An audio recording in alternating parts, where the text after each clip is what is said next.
It was statistical and factual exposition at its overflowing best.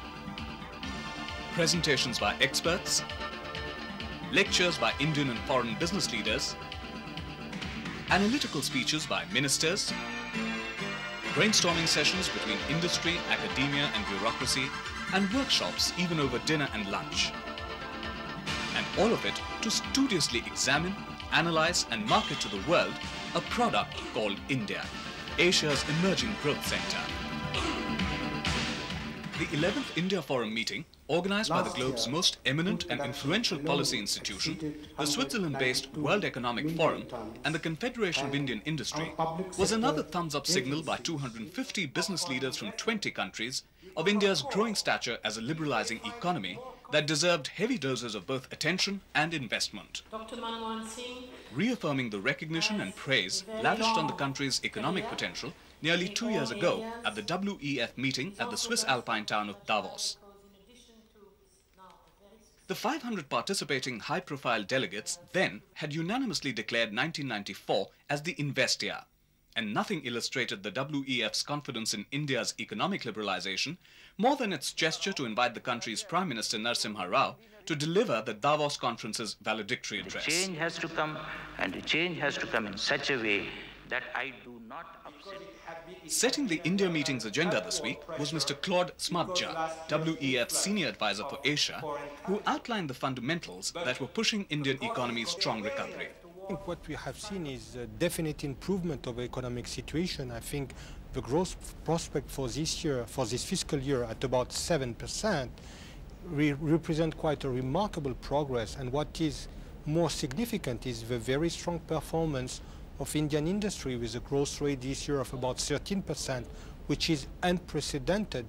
And more significant, it is now really the private manufacturing sector which is becoming the key engine for growth. So this bodes very well for the future. However, urging against smug optimism, Mr. Smadja further cautioned the government to keep the fiscal deficit under control to avoid a domestic debt trap. In response, the Union Finance Minister, Dr. Manmohan Singh, said in his opening address that the deficit would be kept within the target of 5.5% of GDP, assuring further that Indian reforms were irreversible and that the pace of liberalization would only quicken in the coming years in integrating the economy with the global market. India is not going to go back to the old ways. We will operate an open system.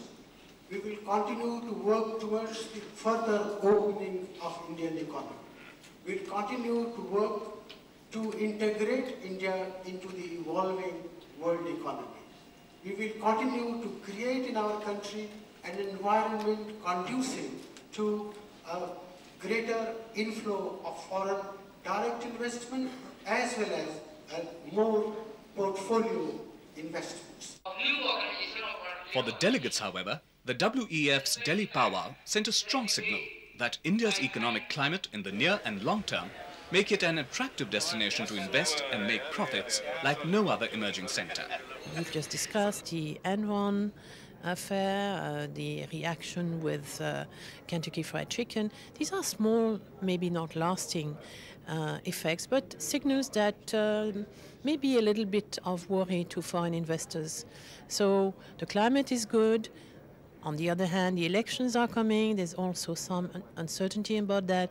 But the climate is positive because India is now on the track of economic liberalization. Foreign investors are not only most welcome in India, but I think they would find India a very good place to make profits, and profits which are perhaps more than what they can make in most other countries of the world. At the end of the day, the message was clear. Controversies like Enron and Kentucky Fried Chicken were at best aberrations in the larger picture of a country assiduously wooing foreign investment and technology. And that pitfalls like the slide in the rupee, the falling Sensex and capital crunch were necessary adjustments in the economy's steady trot towards globalization.